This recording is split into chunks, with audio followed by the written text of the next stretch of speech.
Hi everyone. I will speak Vietnamese because I am not to English. Yes. Đó là lý do thứ nhất. Lý do thứ hai thì cô không biết là hiện nay thì trên trang YouTube của UAF đã phát cái chương trình này chưa. Nếu chưa và các bạn phải coi các bạn phát lại thì đây là lúc mà những bạn đang on YouTube, các bạn đang coi trên YouTube, mở loa cực đại lên giùm cô. Bởi vì phụ huynh của các bạn có thể đang lởn vởn đâu đó. Và họ là một trong những cái đối tượng mà cô rất mong sẽ tiếp nhận câu chuyện này. Họ sẽ không ngồi chung với các bạn để xem chương trình này đâu. Thậm chí nãy tiếng Anh chứ cũng có thể không có bắt kịp được cái câu chuyện của chúng ta ngày hôm nay. Thế thì đây là cái phần mà cô nghĩ rằng là cần cho phụ huynh. Cũng không cần phải lo lắng là nghe xong cái này thì má em có cho em ở nhà nữa hay không. Các bạn yên tâm, ai cũng sẽ được chăm sóc trong cái phần này. Khi cô nhận lời ban tổ chức nói về cái câu chuyện làm sao để chúng ta có thể ứng xử đúng với một cái mối quan hệ độc hại, cái tự nhiên nó buồn ngang. Nó buồn ngang là tại vì chúng ta đang có một cái diễn biến là các bạn Gen Z đời giữa, chứ Gen Z đời đầu già lắm rồi nha. Tỉnh lên nha, đừng tự nhận Z nữa, Z nhưng mà đời đầu là già lắm rồi. Gen Z đời giữa các bạn sơ hở là đi chữa lành. Đang lành bây cũng đi chữa. Điều đó nó tạo ra một cái chuyện là nhu cầu chữa lành là chính đáng.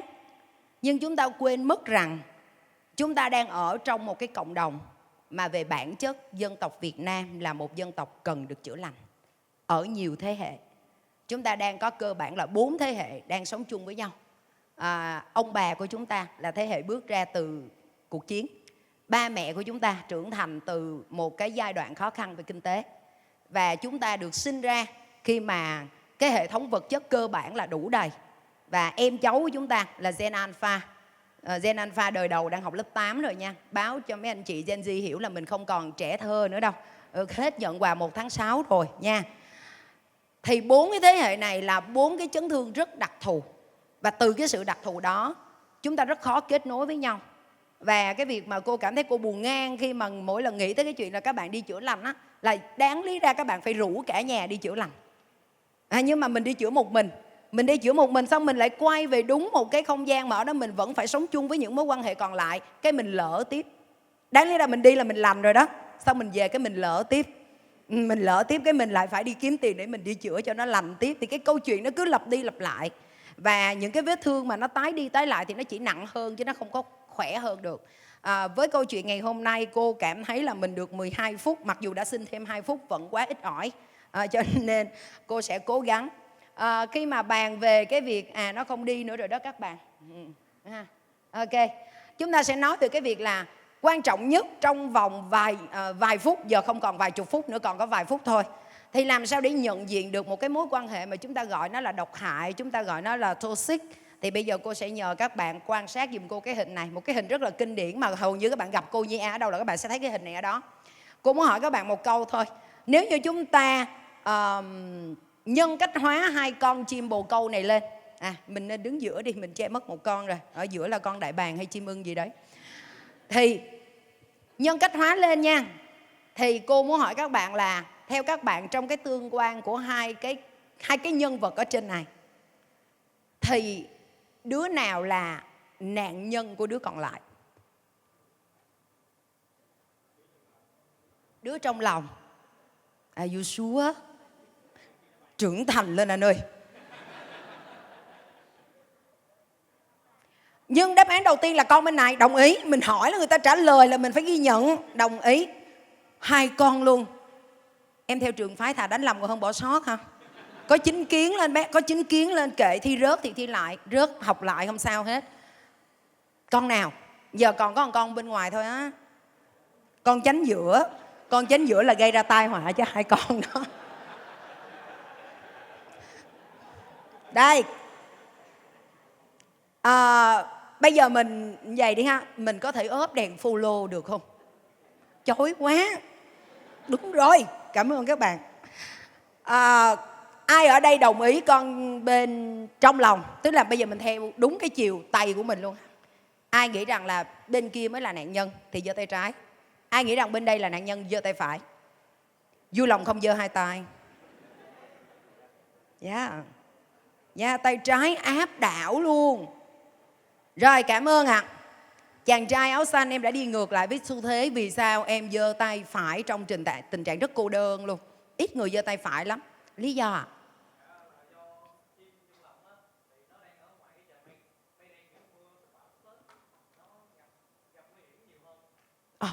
Cái con bên đây nguy hiểm nhiều hơn. No rồi kìa. No. Ý kiến em là vậy, đúng rồi, bên đây nhiều hơn. Em ơi, nhưng mà ví dụ như là vì mưa đó thì thực ra con bên đây chịu chung số phận mà. Em nghĩ cái lòng này nó có kết giới hả? Em coi tiên kiếm hả? Nhưng mà trong lúc đó tôi nhận ra như vậy thì tôi được quyền trả lời như vậy, đúng không? Không sao hết. Rồi, mời chàng trai áo xanh, bữa nay ngộ quá ha. Rồi.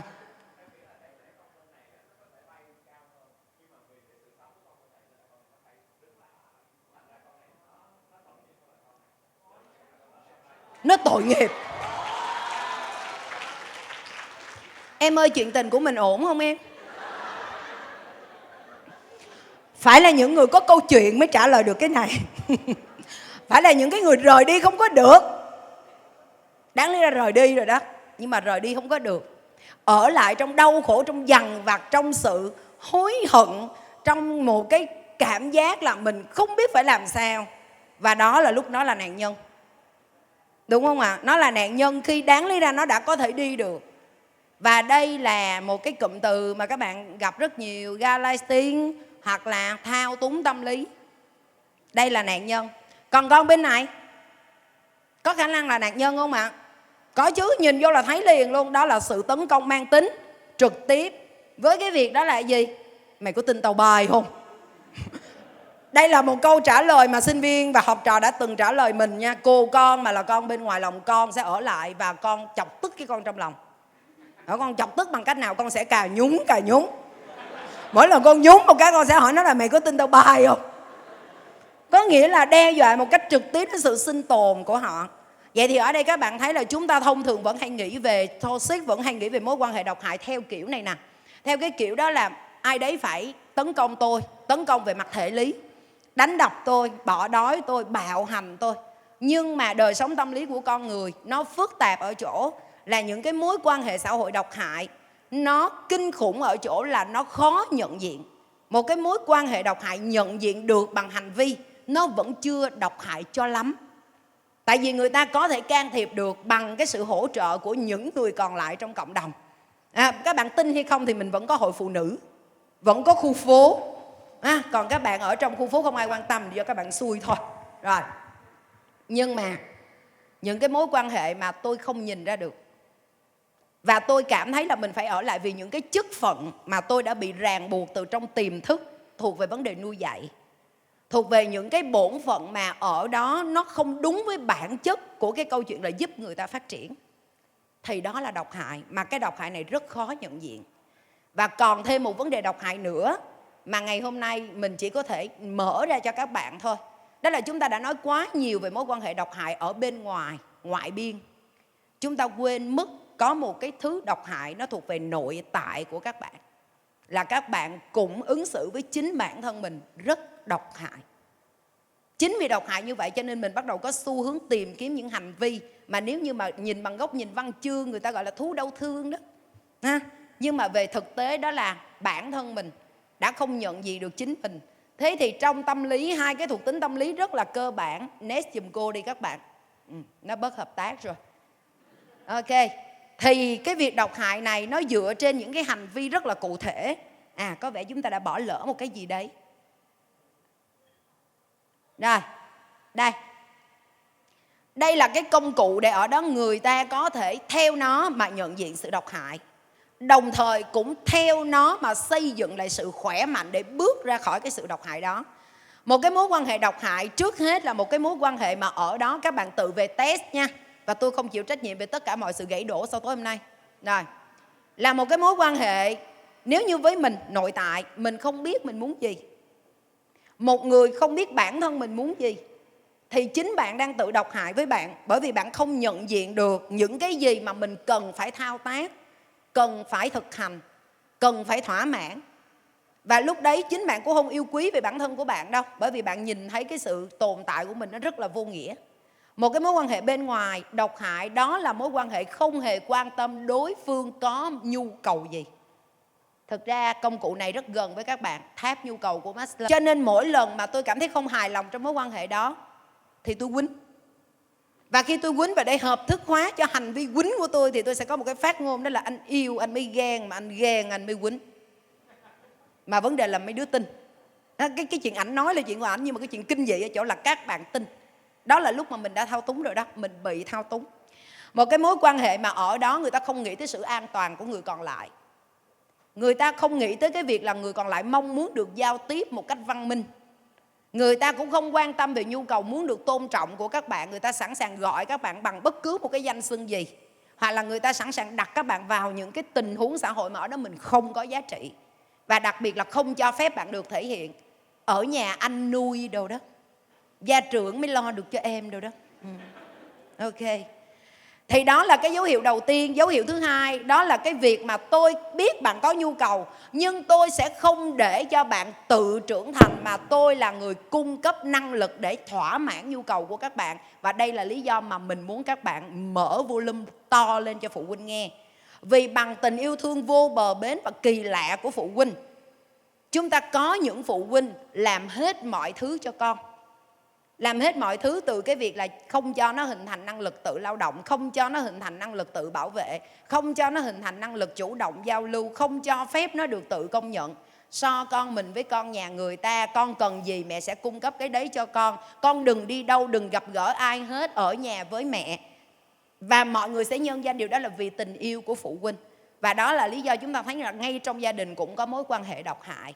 Thì đây là hai cái cơ sở rất quan trọng. Vậy thì kết luận lại, cái cuối cùng để các bạn có thể thoát ra khỏi một cái mối quan hệ độc hại là gì? Mình rất là ấn tượng với cái Tracy mà anh Đình Hiếu đã để lại. Một cái người thiếu ba cái điều này rất khó để có thể tạo ra một cái mối quan hệ khỏe mạnh. Bạn không biết trắc ẩn thì bạn không hiểu được đối phương, bạn cũng không có mưu cầu hiểu đối phương. Bạn không kết nối thì làm sao bạn nhận ra? Và cuối cùng, lòng can đảm là thứ các bạn phải có. Tại vì nhờ lòng can đảm mà các bạn mới bắt đầu không nhận sự bảo trợ trong năng lực của người khác. Thì đó là lúc mà bạn tự thỏa mãn cái nhu cầu của bạn. Và khi chúng ta tự thỏa mãn nhu cầu của mình rồi thì mình mới có đủ sức mạnh để mình bước ra một cái mối quan hệ nó đang rất độc hại với mình. Vậy thì tự chung lại, trước khi trả micro cho MC, chỉ có một câu thôi, đó là lý do chúng ta phải học. Đừng hỏi nhau học để làm gì, học để thoát ra khỏi một cái mối quan hệ độc hại. Thế thôi, khoan hãy chuyện khởi nghiệp giống như anh Tùng BT. Cảm ơn các bạn.